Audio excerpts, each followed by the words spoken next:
Yo, what is up you guys? So, today's video is just about Sylenth, and I'm just gonna show you this kind of cool little patch that you heard at the end there. I sold in, that was the one that we're gonna make. It's super easy, we only need Sylenth for this, and maybe a few other MIDI effects that's stock Ableton plugins if you want. It's totally not necessary to the sound itself. And quickly before I get into all that, I just want to mention that I managed to get more Splice links to share with you guys. So if you guys want to join Splice, check the description down below and you'll be able to join Splice. And if you invite 5 friends to Splice once you've joined, you get a free plugin called Volume Shaper 3 by Cable Guys. So they make great plugins, and it's a $20 plugin. It's kind of similar to some other plugins like I guess like Kickstart or L-Full Tool or things like that. So I already have it because I've already invited like 100 people to Splice. So yeah, that's the cool thing. So if you join Splice with the link that I give you down below, invite 5 friends, you'll get a free plugin. So other than that, a lot of big artists are sharing their projects on Splice, and a lot of people are really getting into it, and it's really building up a big community. So I remember joining Splice a few months ago, and it was way different. Now it's becoming a really awesome thing. It's growing, and look at the trends. Ebola, gross. So let's get back into Ableton. So like I said, this is the lead we'll be making. So let's just get straight into it. So I was just making soft leads for like a super saw part, and I accidentally made this, and I thought it was cool. So you know, here we are a few minutes later after I made it or whatever, and here we go. So first thing you want to do is initialize the preset. And now that you have a blank preset, let's start off in part A.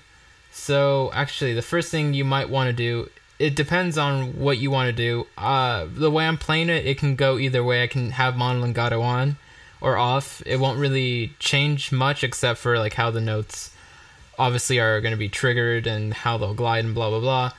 But I left it off so that way if I wanted to play some chords and stuff like that, I can still do that. So the Portamento is around 4.48, and this is on slide. So if you're going to be playing one note at a time, you know, you might want to leave mono legato on. So as you can see, I can sort of already do that, but I decided to have it off. So okay, so let's start off in oscillator 1. So we're going to set this to a square wave, or as it's known in Sylenth, a pulse wave. And we're going to bring that up to 4 voices. We're not going to detune or anything, but we're just going to add more voicing to it. And we're going to bring down the volume to 8.71. For this oscillator, we're going to put the phase to 262 degrees, and that's basically it. And make sure you keep all the re-triggers off on all the oscillators. Now let's go to oscillator 2. So we're going to select a saw wave, 4 voices. We're going to bring the fine tuning up to 0.14. We're going to bring this up an octave.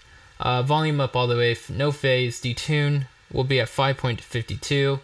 And let's do our amp envelope. So our amp envelope, the attack will be where it is by default at 0.05. Decay will be at 4.25, sustain at 7.01, and our release will be at 1.67. So if you want, later on you can copy this and paste it into part B, and we'll just adjust it to the settings we have over there because it's very similar. But let's do our filter section for part A first. So we're going to select the input select for A and B, like right here. We're going to set this on a low pass, 12 dB slope. We're going to bring up the drive all the way up, so we're going to overdrive our filter, and we're going to put the reso around 1.24, cut off straight down the middle, or at 146 hertz, and let's do our main filter control since we're already here. So our cutoff for that is at 5.52 hertz. Our reso is going to be at 4.29, key track almost straight down the middle at 4.9, and we're going to turn on the warm drive. So let's go to part B. Actually, you can copy filter A and just paste it into part B. So just like that, the little C's and P's and Sylenth, if you didn't already know this, that just lets you copy similar types of parameters into similar types of boxes. So you can copy oscillators and copy filters in the proper places and things like that. So let's just copy filter A. Let's go part B, just paste it in, and boom, filter section done. So let's do our oscillator 1. So oscillator 1, we're going to bring up an octave. We're going to select a tri-saw, 4 voices, and what we're going to do with the phase here is we're going to bring that up to 149.14 degrees, and we're going to detune it to 1.10. Now for oscillator 2 here, we're going to set this to a H pulse, so it's basically just a square wave with one side of the wave being slightly longer. So it's pretty interesting to use this for like Dirty Dutch type stuff and things like that. So we're going to set this to around 6 voices, and we're going to bring the detune to 3.33, and everything else is kind of, you know, typical. Volume up all the way, phase all the way down, stereo up all the way, pan straight down the middle. And like I said, if you copied part A's amp envelope section, you can just paste it into part B, and we'll just add a little bit more decay at 4.71 and a little less sustain at 5.98.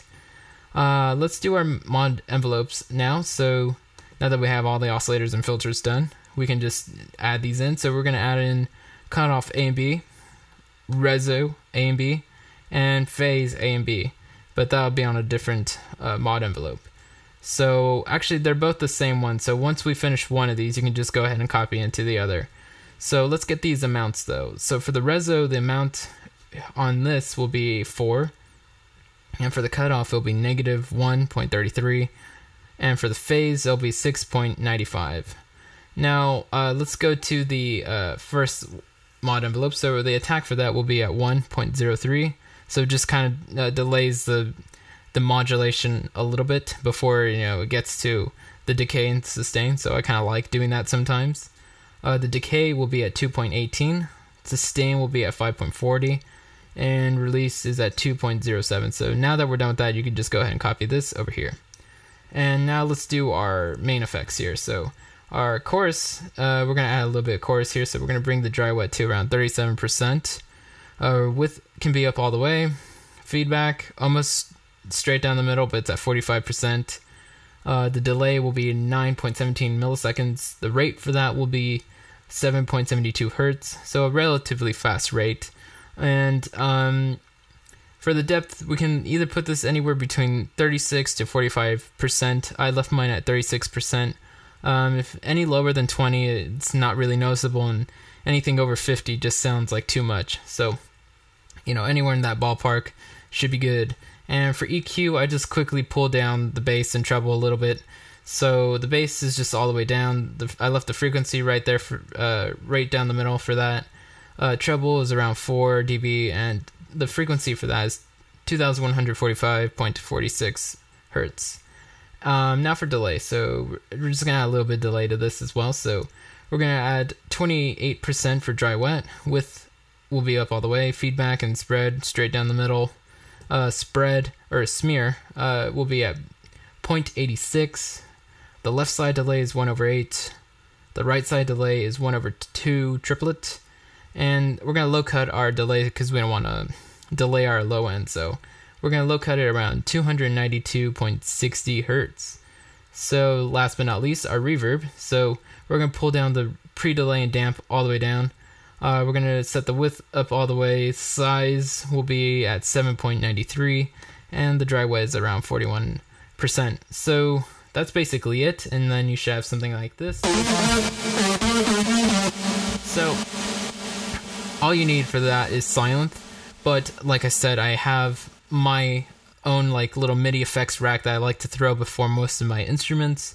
It's just things that I like to have in my sessions. So basically what this is basically just note length, so I can kind of make all the notes the same length in some parts and set a gate for it, and it's just a really cool way to get unexpected results from certain types of patches and things like that. And you can really get interesting stuff playing around with this. And then I just have pitch on that, and then obviously I have a scale device. So when I use the pitch, you know, if I decide to, you know, pitch this up an octave, the scale is before that, so everything that I pitch up is still going to be in the same key as my song. So this song's in F minor, so I have a C minor basic scale device, and then I set the bass to F. So now if I was to go up an octave over time, like automating that in, it would still be in key. So a lot of people don't really think about that, you know, when you do all these pitch bends and all these little pitch effects, you're also kind of detuning and you're going to be playing notes that aren't in key. So I don't like that. So that's why I have this. And like the note length, like I was saying, basically in some breakdowns and drops, you want every note to kind of be exactly the same length and all that, so that way you can kind of control the dynamics and keep things kind of clean. And also for sound design reasons, sometimes it sounds cooler, sometimes it doesn't. There's a big con to this. If you add note length, every note will be the same length, so there's a big lack of like an organic feel. But sometimes that's exactly what we want. We don't want that. So, you know, this is the kind of thing that you definitely automate on and off for certain parts. I set my time length to 135 milliseconds, so this parameter right here, and the gate is around 136%. So as you can see, I just have this in a rack, so it, you know, I just push it off like that, so I don't have to look at this the whole time. But I would recommend making yourself a little rack like this of MIDI effects. You know, if you want to add all of them in there, you could do that if you want. This is just the basic one I've just always use. So thanks guys for watching. Be sure to get those splice links in the link below, so join Splice, it'll be really cool. And thanks guys for watching. Lates.